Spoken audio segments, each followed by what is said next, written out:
Welcome to Burlap Teachers. Enjoy the video. You start by linking your Spotify account and granting the app permission. This allows playlists and streaming access.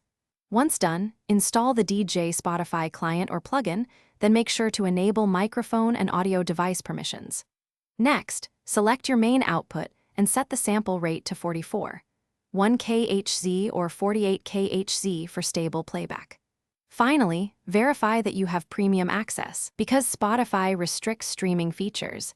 This step unlocks full track control so you can begin loading songs. You now load tracks into Deck A and Deck B from your Spotify playlists or a search, drag or press load to place them.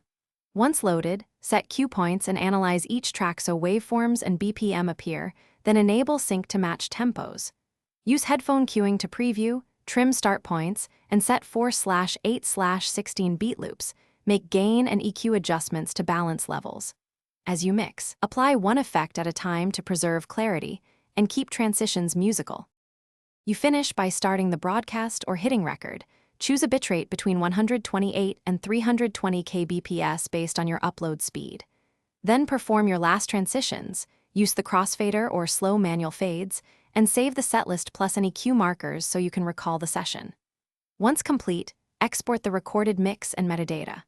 If something goes wrong, relog in to Spotify, confirm premium, and inspect audio routing and buffer size. Adjusting the buffer often fixes dropouts or latency immediately. Thanks for watching. Consider subscribing if this video helped you.